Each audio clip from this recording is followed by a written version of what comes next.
Hi, everybody. Thank you for joining us. Today, we are having a chat about growth and about planning and your business and how that affects you.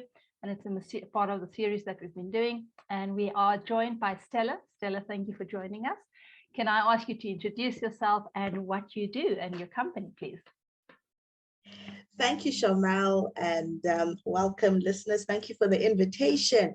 My name is Stella Makoni-Rugube, and I'm the founder and MD of Stella and Associates Sociedade, Unipessoal Limitada, better known as SASU Limitada. We are an occupational safety, health, and environmental management consulting company. We are based in Tete, Mozambique.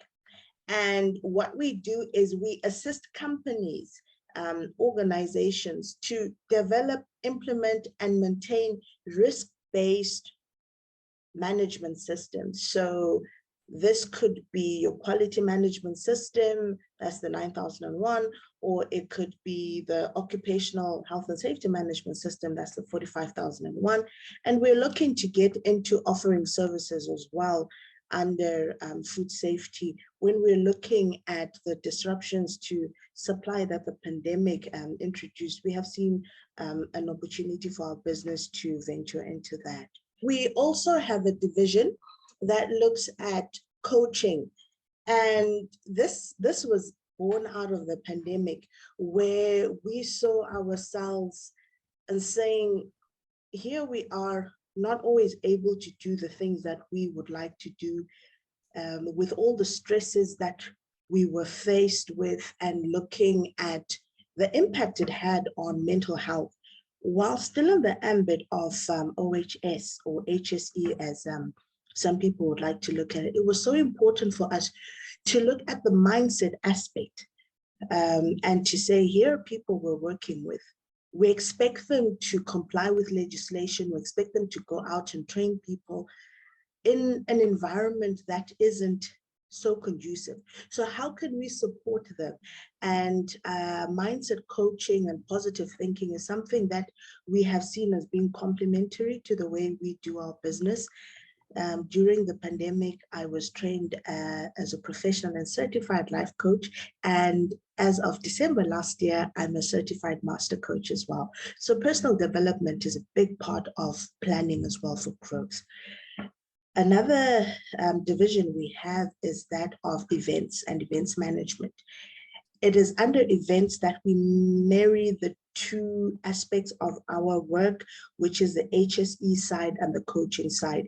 We bring people together, and this could be for public workshops where we try to get people from different industries to come in and share experiences, because you'll appreciate the experience in a heavy mining background and that in, say, a non-for-profit will be different.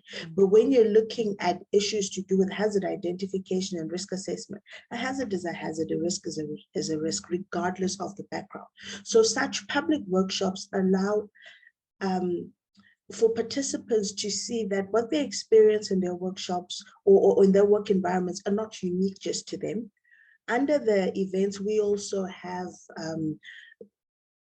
the opportunity to provide customized training, where we then go in and we understand your specific business needs, and we tailor-make products to address those needs.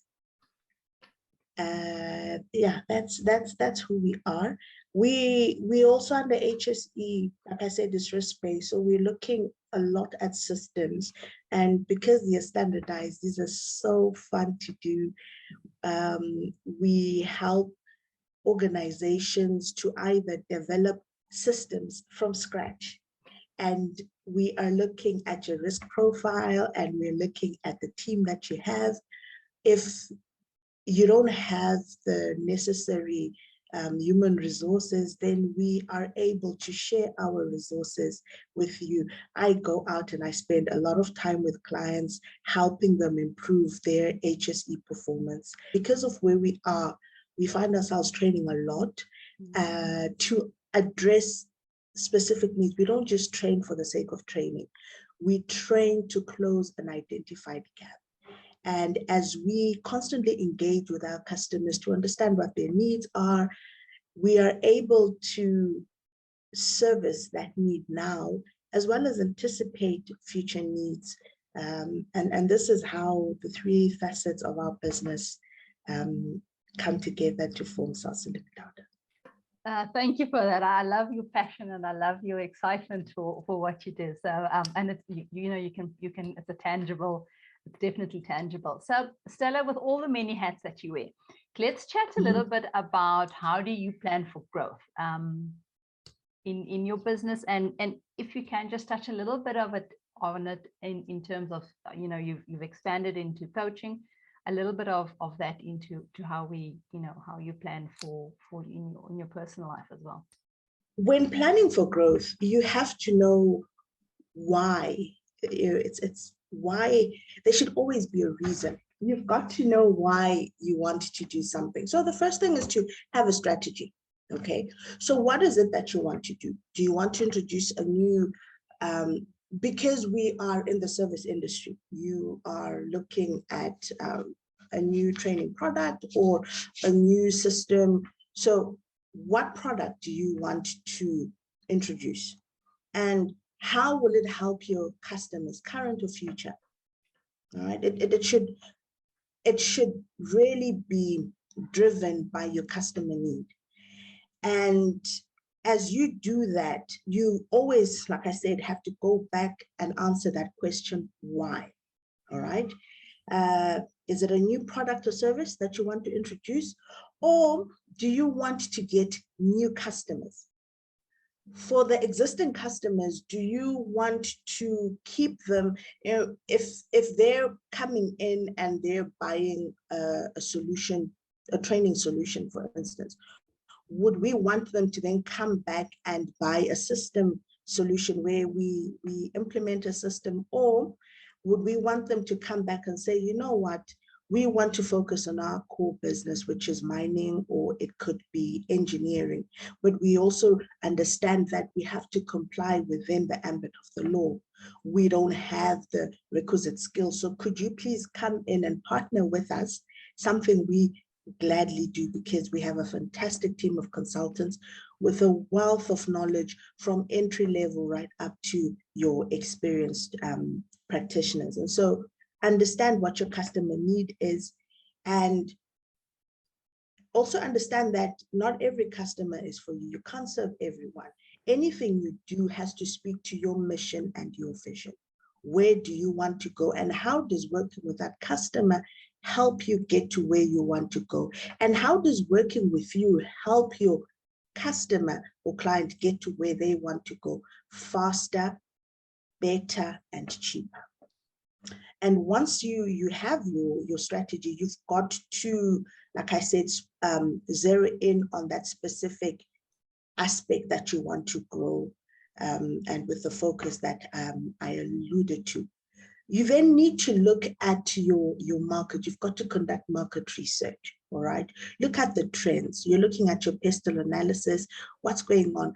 Right now, what's going on in Ukraine has a lot of trickle effects to what companies can do now and will probably do for the next 3 to 6 months. So how does that affect you and your growth intentions? Okay, you've also got to look at your competitors and what are they doing better than you? What are they not doing that you are doing? And how can you become a market leader if that is what you want to do? But most importantly, in doing that market research, focus on your customer, understand their needs. Is it real, or is it something Stella and SASU think is real? And the only person who knows is the person you intend to work with. So have relationships with your customers, current and potential. And this is what I love to call networking with intent. You've got to go out and put yourself out there. And this is where coaching, I found, has helped me a lot. I'm an extrovert, but I was very nervous and anxious putting myself out there, suffering a lot from the imposter syndrome. You know that you've got a winning product, but you're like, will people really buy into my vision? Will people really think that I'm able to deliver on my promises? And am I delivering? Do I have a track record? Do I have the testimonials to support when I say SASU cares? Because that is what we say. Those are our values. We care, being acronyms, of course. And you also have to look, as you're planning, at your realities. Look at the resources that you have. Do you have the staff to implement and support the growth that you want to do? Do you have the requisite technology? I say I'm a technophobe, but I have found that in interacting with other people and reaching out where you know you have shortcomings, so conducting a personal and business SWOT analysis, being an acronym for strengths, weaknesses, opportunities, and strengths, you have to be brutally honest. So that self-awareness will help you grow. And this SWOT analysis, you can do it on your own, but it's better if you're guided by a coach, if you're guided by a business mentor, or if you join an incubator program. I'm sitting here, I'm talking to you, Charmel. I met you on the EYIP. Okay, that's the Ernst & Young Impact Program. And for me to get onto that program was through coaching. I made a presentation as part of our growth strategy, and it was on Who Am I? And on that platform was someone who has become a business advisor of mine. And she said to me, Stella, why don't you apply for this program? I was like, me? Okay, if you say so, why not? And it's the best thing I ever did. Having gone through just 3 coaching sessions, I am able to see all the mistakes I have made in my business. What I didn't say in the beginning is my business is on take 3. Story for another day. It's on take 3. And I wouldn't trade that experience for anything. Being on the EYIP program has allowed me to be empowered through the various business coaching activities that they do. The business canvas model has changed how we do business phenomenally.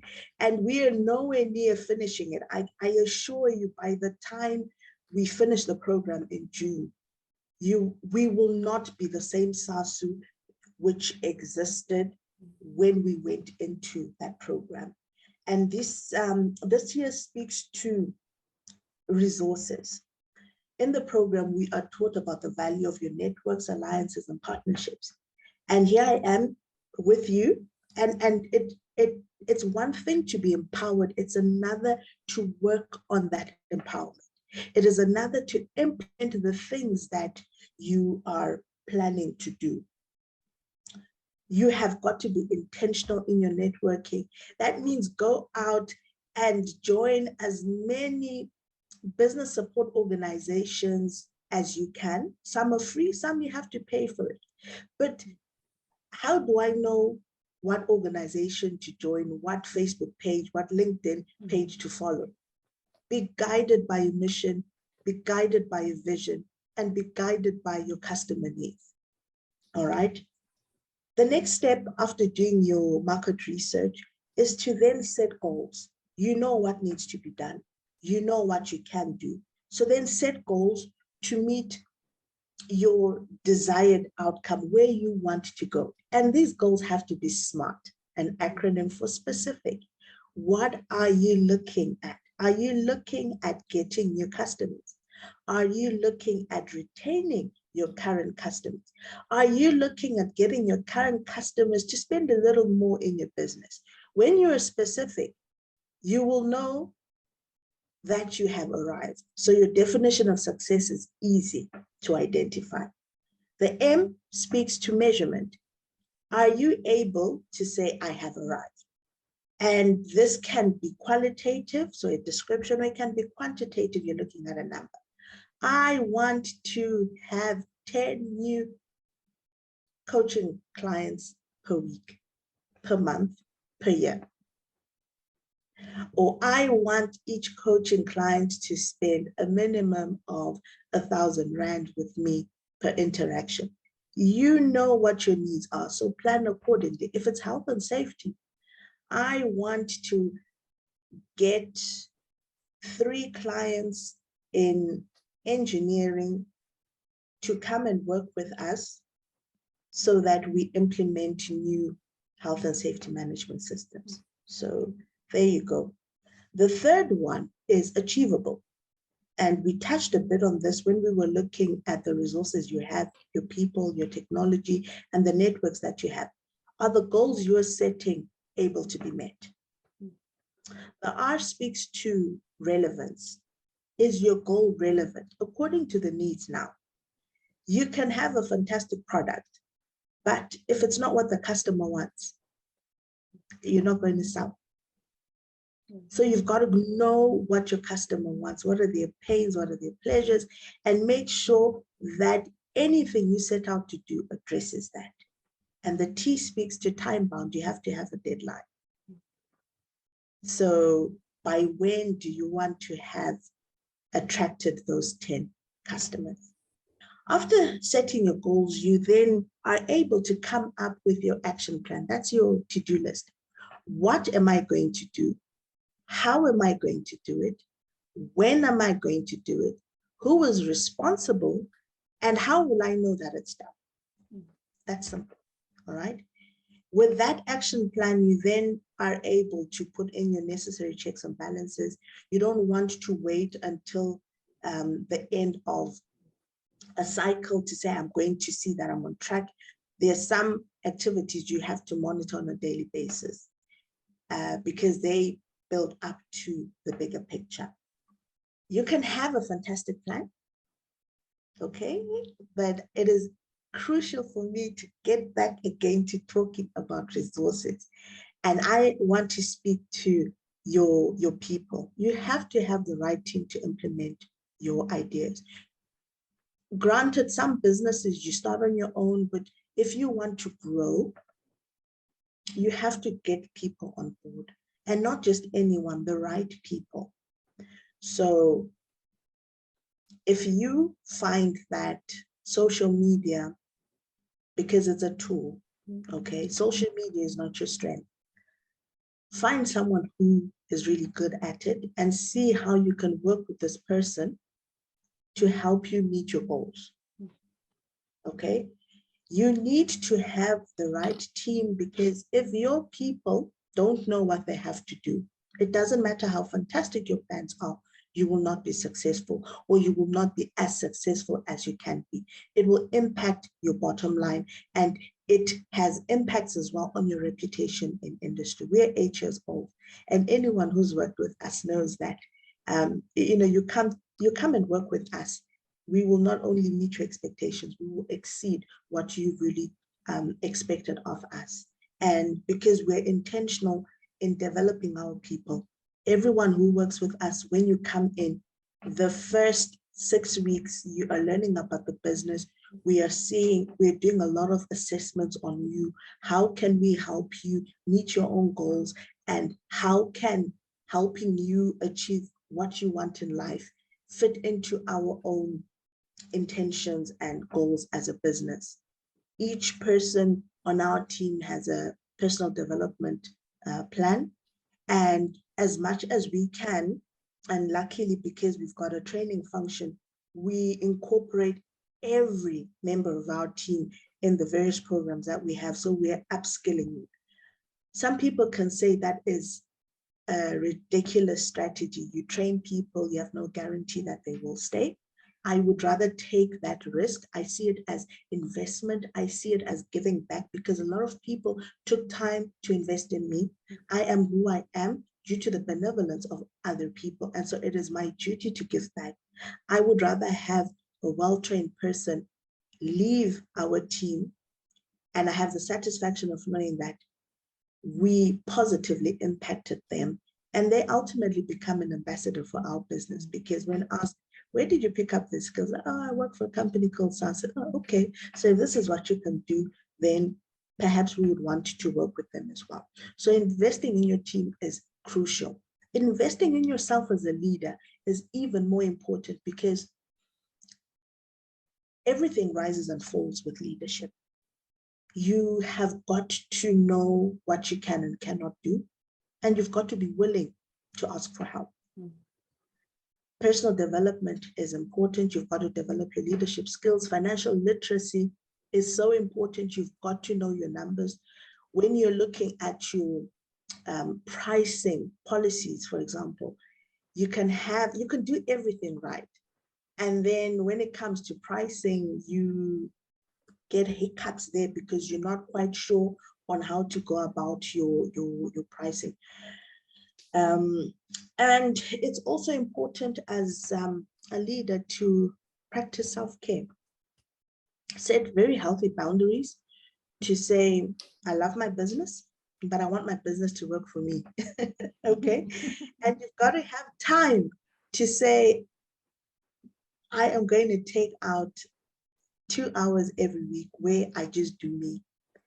If it is going for a facial, a manicure, a pedicure, a massage, going to your favorite coffee shop and you sit and you have that big slice of triple chocolate cake, and you sit there shamelessly. If that is what makes you happy, go and do it. If self-care to you is exercising, then block out that 1 hour a day or 20 minutes a day or 45 minutes a day every day to exercise, because we know that health is your first wealth, right? So if you don't take care of your health, you will not be able to work in your business. You also need to be mindful of what you're reading, okay? Because what you read will feed into your thoughts, which will feed into your beliefs, your behaviors, your attitudes, and ultimately your actions. Whether you're conscious of it or not, it's a fact. Be also mindful of the people you hang around. I love the saying, your tribe determines your vibe. You want people who build you. You find yourself being the most intelligent person in a place, get out of there. Get out of there. You need to be in a place where you stop and you check yourself. You pinch yourself, you're like, what am I doing here? Because then you're going to grow, okay? Find yourself a mentor, and they're mentors for different things in life. But as an entrepreneur, you need a business mentor, someone who has been where you want to go, because they know the mistakes they made. And why go through that? Learn from someone who has made mistakes so that you can avoid making the same mistakes, so that you can grow faster, get to do what you want to do even faster, okay? And get a life coach, okay? Now, what a life coach does is they look at your present and look at your future, and you work in a partnership to get to where you want to go. You decide what you want. You set the goals you want in that relationship. You decide what aspect of your life you want to look at, whether it is your personal development, it is your relationship with your significant other, with your friends. It could be health goals, it could be business goals, it could be spiritual goals. And I say spiritual and not religious, okay? Because it's important to be grounded. It's your moral compass. And when we set our values in business, it's guided by that. And when all of that is done, do the work. You can have the most brilliant plan, okay? And we see this also in systems. You will have an excellent system on paper, but there's no implementation on the ground. So what was the point? You have to do the work. Will you make mistakes? Of course you will, but have a mindset of saying, I am not losing. I think, it was Nelson Mandela who said, I either win or I learn. Now, if you, that is a mindset every entrepreneur should have in life, because you will make mistakes. And some mistakes could sink you financially, definitely emotionally. Your ego will be bruised big time. Okay. But you have got to look at those experiences as lessons and extract what you can by simply saying, what did I do? How did I do it? What went right? What went wrong? And you choose what you want to do, bearing in mind that inaction is a choice. If you don't do anything about it, you're choosing that. Okay, monitor and evaluate. Am I doing what am I doing what I said I would do? How well am I doing it? How well is my customer receiving my service? Am I really delivering in the way I think I'm delivering? And sit down as a team when you're doing this monitoring and evaluation, whether you're looking at customer feedback, reports from any surveys or interviews that you may have conducted, whatever tool you use, or you're looking at your bottom line, you're looking at your financial statements, okay? You've got to understand what you did to get to where you are, and then see how you can tweak the plan that you did to either maintain or improve, or to double up your efforts. When you have met those goals, and if you follow that blueprint I've just laid out, you will, not once, not twice, but over and over again, you must celebrate your success. You must celebrate. And if you don't know how, please get hold of me. I will celebrate with you. I will teach you how to do it. That is my favorite part. You have got to celebrate your achievements, regardless of how small you may think they are. It does fantastic things to you.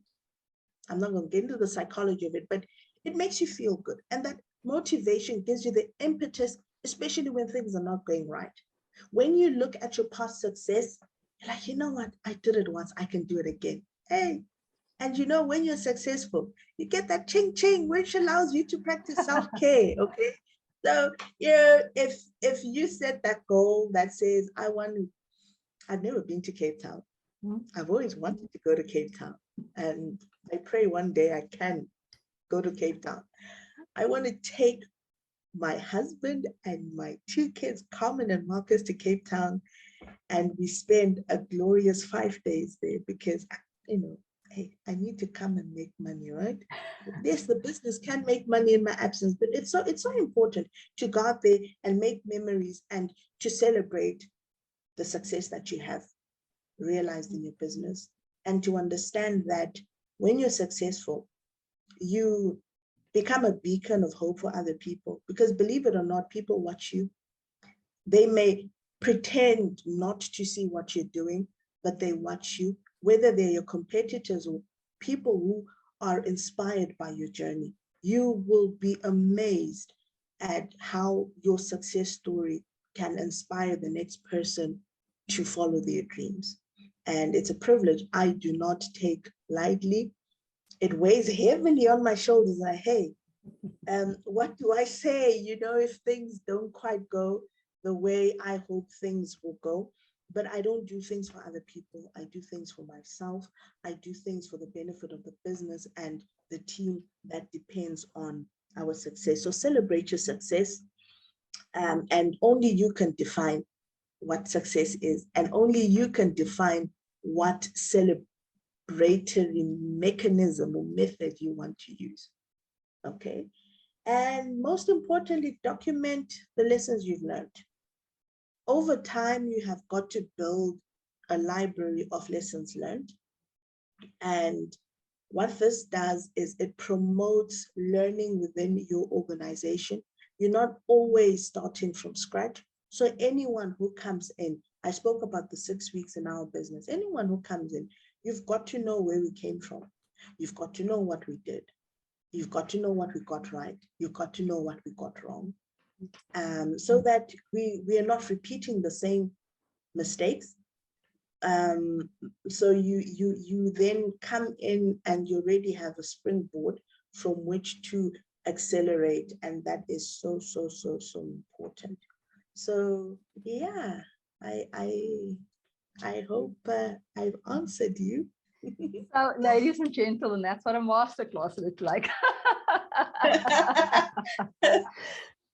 So, Stella, I want to touch on a few things that you've mentioned. So you said start with why, and if you listen to Simon Sinek's that viral video, he says starts with why, and if you haven't watched it, I implore you to have a look at it. One thing that I've learned in FTwelve is exactly that. When we started, all customers was our customers, and you had to chase them whether it was fit for you or not. And that is a very good lesson to learn very early on. Not all customers are yours. I must say, as you were talking about training and losing staff, trained staff to competitors, you really have changed my view on training staff, and then they leave, because they truly do become ambassadors. And I think if we can get into that mindset, it can just benefit all of us. So life coaching, I've got a life coach, and I must say the growth I've seen after joining up with my life coach has truly been fundamental, and I would highly recommend anyone to have a look into it. Find a life coach that suits you. Find a life coach that's good for you. That is absolutely fantastic. And then to celebrate. We absolutely don't celebrate, and I am very guilty of that. But don't worry, now that I know you'll celebrate with me, I'll get in touch with you more. Celebrate on your behalf. It's okay. I celebrate on your behalf. You just tell me, what, Stella, I have met my goals. Okay. Stella, I want to really thank you for sharing your authentic self with us. It is so valuable. I absolutely enjoyed listening to your wise words and your pearls of wisdom. I appreciate you. I appreciate your time and what you're doing. And thank you so very much.